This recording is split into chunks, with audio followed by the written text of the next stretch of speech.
So if you're watching this video, I appreciate it. Thanks for checking it out. Smash the subscribe button if you haven't watched any other videos, suggestions on content, things like that. It is what it is. The issue I wanted to talk about, today was kind of a mild day here where I'm at, North Carolina, so I did have to go and replace a contactor and a Trane air handler, TEM air handler. With you know the story behind that. It's Trane, it's the TEM air handler. It's got cheap parts, and 3 years old, the contactor's already buzzing so loud that it's keeping everybody awake at night when the auxiliary heat comes on. So just cheap parts. It is what it is. Had to go do an inspection on a unit, but Honeywell thermostats. This is the T10 Wi-Fi. I'll try to not use too colorful language when I express my opinion about it, but the old Honeywell 5000s and 4000s, 6000 was okay. The old Honeywell 8000 square touchscreen. Those older Honeywell thermostats, pretty good thermostats. I still see a lot of them out there working. Why do you change a good thing? I don't know. They had a Wi-Fi. No, I don't think, well, the newer Honeywell was the Wi-Fi when all that came along, but they had the IAQ, which obviously you had to have a relay panel for that to work. The Honeywell 8000, the 6000, 5000, 4000. You had your programmable versions, your non-programmable versions. You could set them up for whatever, almost anything you wanted. When you started getting into 3-stage heating, then you kind of had to move up the ladder a little bit. But dual fuel type setup, you had to have something a little further up the ladder. But they're basic heat pump gas thermostats, 2-stage, single stage. Those things rock. They worked forever. Still working now, a lot of them. These T-model thermostats, man, no, I'm not. The T4, the T6, T6 Lyric, the Wi-Fi, and now this shit right here, the T10. There you go. Get a good look at it.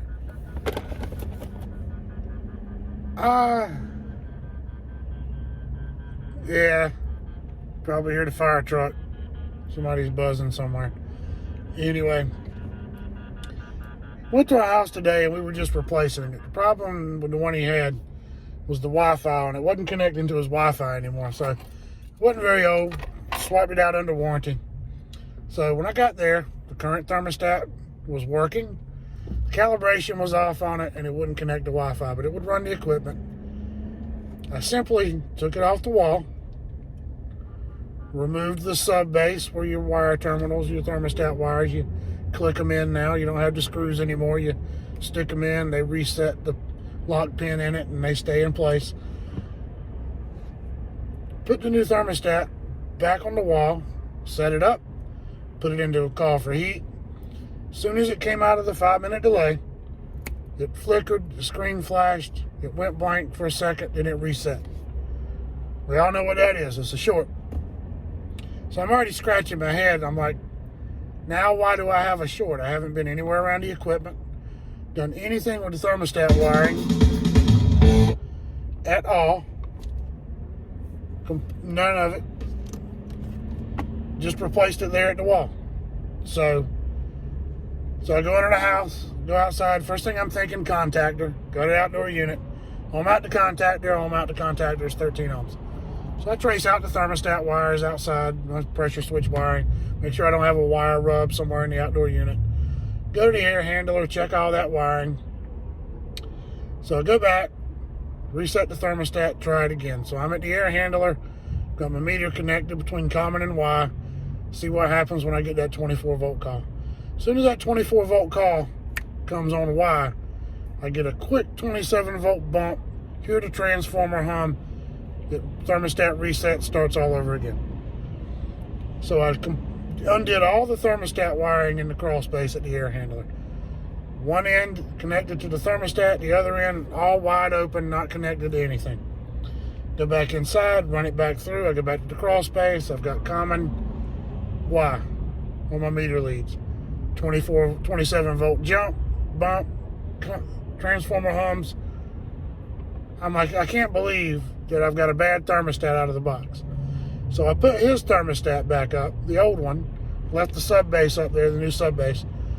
It did the same thing. So out of curiosity, I took his old thermostat off the wall, put the old sub base back up with the new thermostat, and voila. This thing was causing the short. When I get home, I'm going to crack this thing open and take it apart and see what's inside. I mean, it should be nothing but a set of terminals. And then your thermostat gets the 24 volts, and your thermostat relays that 24 volts to one of these terminals, which is connected to a wire, which closes a contactor, turns on a blower, reversing valve, heat strips. So I'm trying to figure out how this would be shorted. If anybody's found it before, let me know. Put it in your comments. I'm going to take this thing apart at home. Maybe they've got a solder connection bad in there and it's bleeding over, and maybe it ran and connected to another one. I don't know.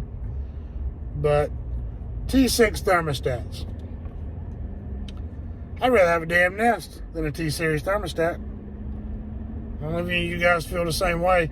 If you had any problems with them, let me know. I'm just curious. But yeah, had to reuse the old sub base to get the new thermostat to work, because the new sub base is somehow shorted. Anyway, thought I'd throw that out there. Quick thermostat story. Look out for that. These T6s, if you get there and you're just replacing it because of a Cali or T-Series thermostat with this sub base on it, if you're just replacing it for a calibration issue, or maybe it's not energizing a G circuit or something, but it runs the heater, it works, there's power, and you replace it, and now suddenly you feel like you have a short because it flickers and resets, put the old sub base back on the wall first before you spend 35 minutes tracing out thermostat wire. Anyway, guys, thanks for watching. Like, subscribe, smash the subscribe button. I'm sitting in traffic. You gotta love that at the end of the day. Anyway, yeah, somebody's had a wreck up here. Go figure. These people drive this highway every day. Still can't go one day without somebody causing a traffic jam. Stay off your cell phones. Quit chatting and texting. Yeah, I'm recording the video, but I'm watching the road. The camera's watching me. So anyway, have a good day, gentlemen.